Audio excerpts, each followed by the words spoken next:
to bring our attention to life support, questions the candidate should have to answer. The next conversation features Mary Vogt, Emily Burning, and Allison Centofonte.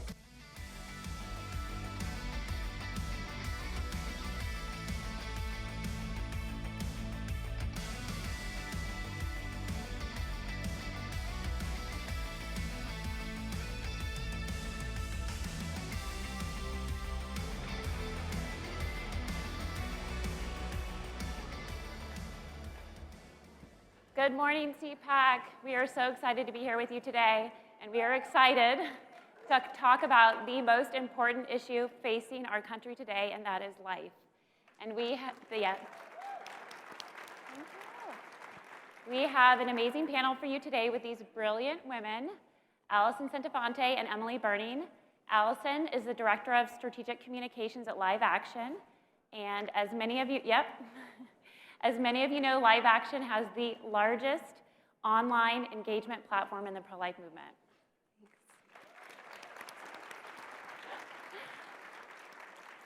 And Emily is the president and co-founder of Let Them Live.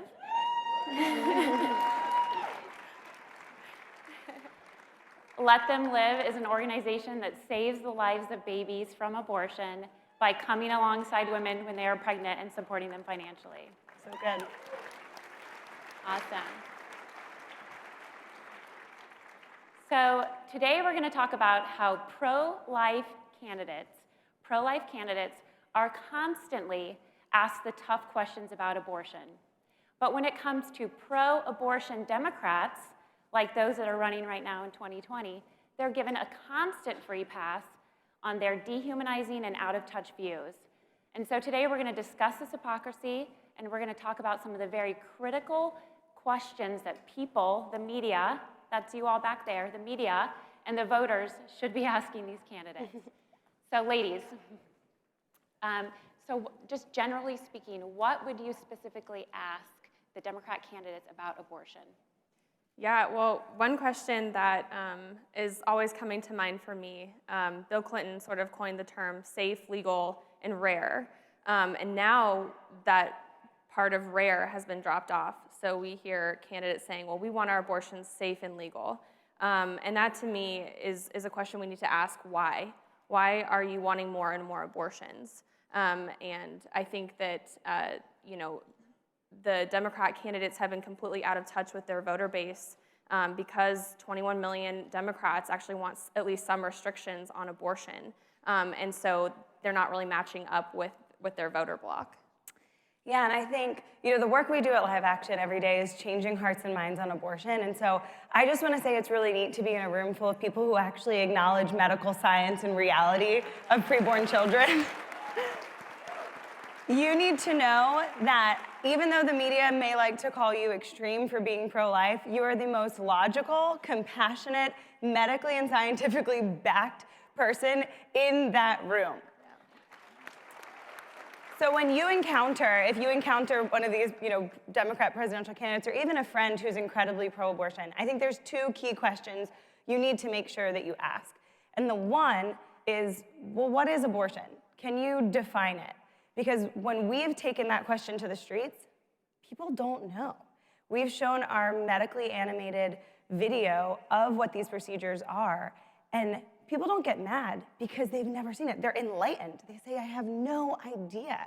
We're making federal and state laws right now, guys, without making people define and understand what this procedure does to an innocent preborn child. That's number one. So define the term. And then secondly, I would say specifically if it's a Democrat that's pro-abortion, and Emily touched on this, we as a society have come so far in educating people on abortion and the abortion industry that even young Democrat voters are moving farther towards the pro-life spectrum because they've got people like Governor Ralph Northam and others saying they're okay with abortion even after the baby's born. Yeah. That Democrat voters right now, 77% of them want abortion restricted in some way more than it is. That's good. They're probably not as pro-life as we are in this room yet, but they're moving that way. 77% of Democrat voters. But yet, every single one of these presidential Democrat candidates are for abortion through all 9 months. And they could come to me and say, congratulations, you're 8 months pregnant. And at the next breath say, but it's okay that there's no federal law to protect your child right now from an abortion industry that wants it and wants your money. And so that's hypocritical. It's talking out of both sides of your mouth, and that's a good question to ask. So you start saying, well, where's your line? Because these presidential Democrat candidates have no line. Yeah, exactly. That's exactly right. Good job. So recently we saw a pro-life Democrat be told publicly by Pete Buttigieg that there was no place for her in the Democrat Party. Why have the Democrat candidates alienated such a large portion of voters? I'll take this one. I mean, I think when you get to that point where you realize that you have blocked out people from your own party who have understood medical reality, they have concerns about how dehumanizing abortion is for that preborn child and that woman. They acknowledge that abortion takes the lives of thousands of children every day. It's hurting women and men every day. And right now, it's the #1 killer in the Black community. The CDC says that abortion kills more Black Americans than the top 9 leading causes of death in that community. So they're ready to speak up. And the Democrat Party has said, no, you can't be with us.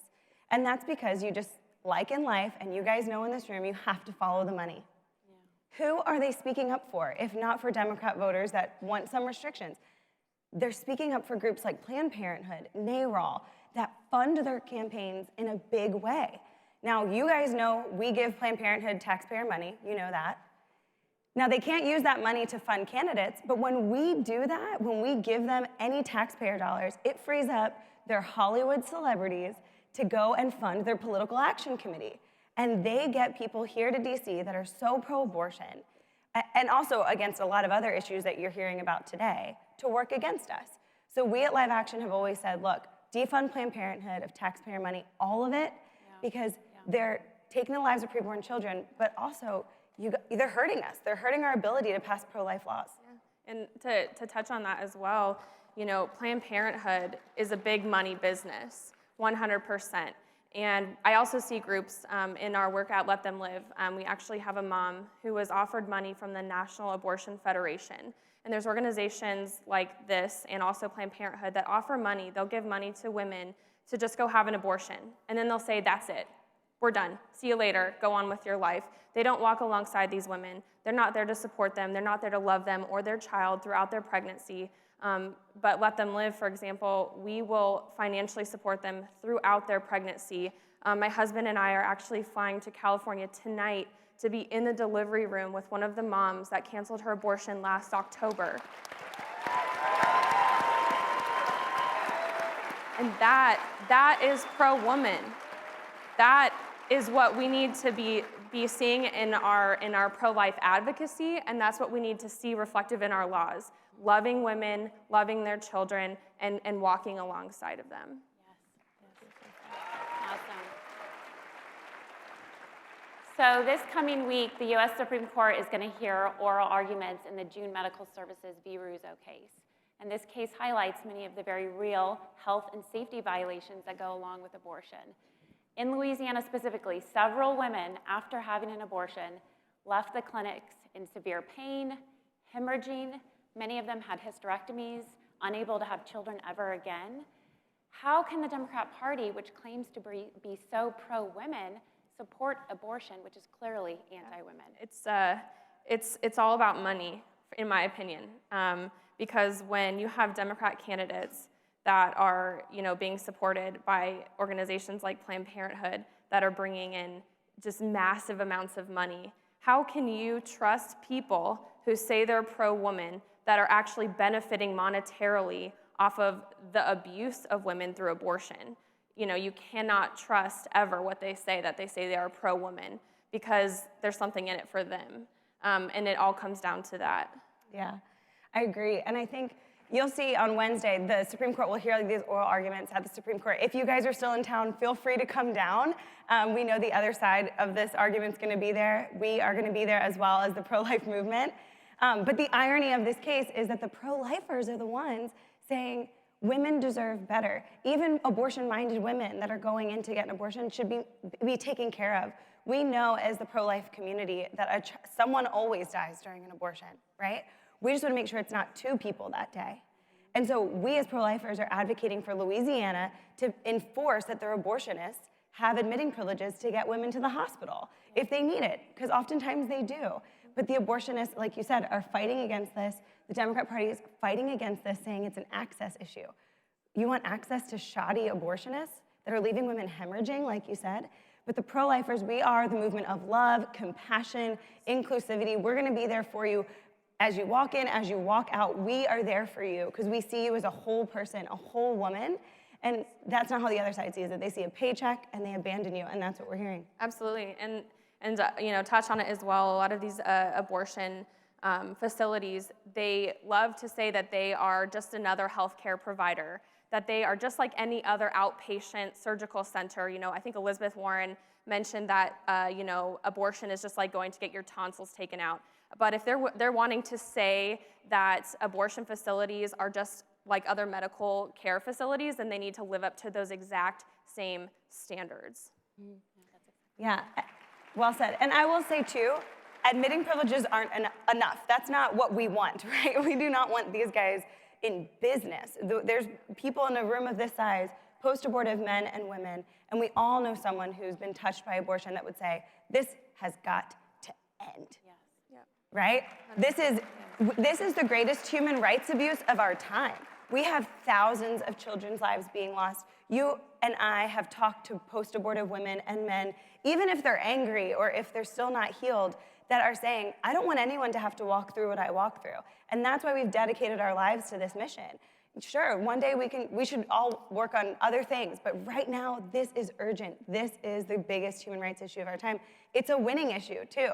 I think you're seeing that in the States. When you can talk about this and take care of women, step up, and what you guys are doing at Let Them Love is amazing, saying, we're gonna be there, we're gonna support you. In the conversations that we've had, women, post-abortive women have said, if there was just one person that took me by the shoulders and said, I'll do this with you, they would have chosen life. Yeah, I hear that. Right? I hear that all the and that's time. what I know we all want to be for these women. Yeah, I hear that all the time. We've had so many women come up to us or message us on Facebook or whatever, and they'll say, if your resources were available when I was 16, I never would have had that abortion. And then they tell us that extremely tragic story of their abortion. I actually put together a book of stories of 30 men and women. It was supposed to counter the Shout Your Abortion movement, which glorified abortion. And these stories, I had to edit them and put them into this book. And every single one of these stories was of regret and pain and deep hurt 20, 30, 40 years later. Some of the women were saying that they could never forgive themselves and that it haunts them every night. And so to me, it is completely antithetical for the Democrat candidates and other pro-abortion advocates to say that they are pro-woman because they are so anti-woman, it is not even funny. Yes.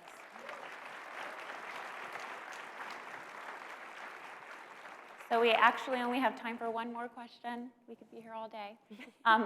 Allison, you already referenced this, but Virginia's Governor Ralph Northam, mind you, a former pediatrician said, he said that it was okay to murder a baby after it was born if it had severe deformities. Now, this is very personal to me because my youngest daughter has cystic fibrosis, a life-threatening genetic disorder, and as of today, about 90% of babies with CF are aborted. And so, how can a party that claims to be compassionate support the act of abortion and also support the ending lives of those with disabilities? Yeah, and your daughter's amazing. Thank you. But did you guys hear that? 90% of kids diagnosed with CF are aborted. It's the same stat for kids with Down syndrome. 9 out of 10 are lost to abortion when they're diagnosed in utero. And we, as pro-lifers, we know that these lives are as valuable as anyone else's. Yes, yeah. But we're fighting against an entity, an ideology that does put worth on people based off of their productivity and their perfectness, and that never has led anywhere good in history, right? Yep. And so we've had people reach out to us with disabilities saying, why won't we talk about this? Why are they targeting us? specifically being a party, a group, we as people, we want to be fighting for those who don't have voices, who are marginalized, who are targeted, and that is right now the disability community. If you're not perfect, that is not what we put value on. That's not what we say makes your life worth living. So I just want to say something. If you guys leave this room, if we can get rid of one word, okay? One word we have to get rid of is this idea of extreme. You notice we didn't really use it up here today. We're not saying that the Democrats have an extreme view on abortion. No.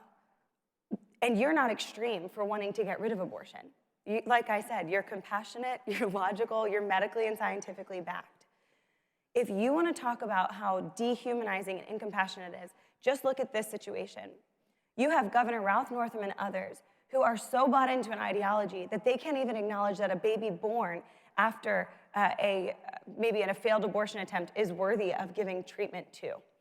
If you want to call something out of this world uncompassionate and dehumanizing, that's it. We can't even get, right now, pro-lifers, we've been fighting, you guys know this, for years, for what I would consider compromises. 20 weeks, when the baby can feel pain. Born alive, when the baby is born. And we can't even get a bipartisanship on that. So we are the ones that are willing to come to the table. We want to save them all, right? We want to save all of them. But we're willing to come to the table and say, all right, let's meet at 20 weeks. Let's meet at Heartbeat. Heartbeat for my baby girl was started at 22 days and detected at 6 weeks. So next time someone says, oh, maybe at Heartbeat, and they think it's 5 months long, let them know it started at 22 days. We are trying so hard to protect as many as we can so we can one day protect them all. And I'm proud, and that includes people with disabilities, the Black community, Hispanics, anything. We want to protect and take care and rescue them all.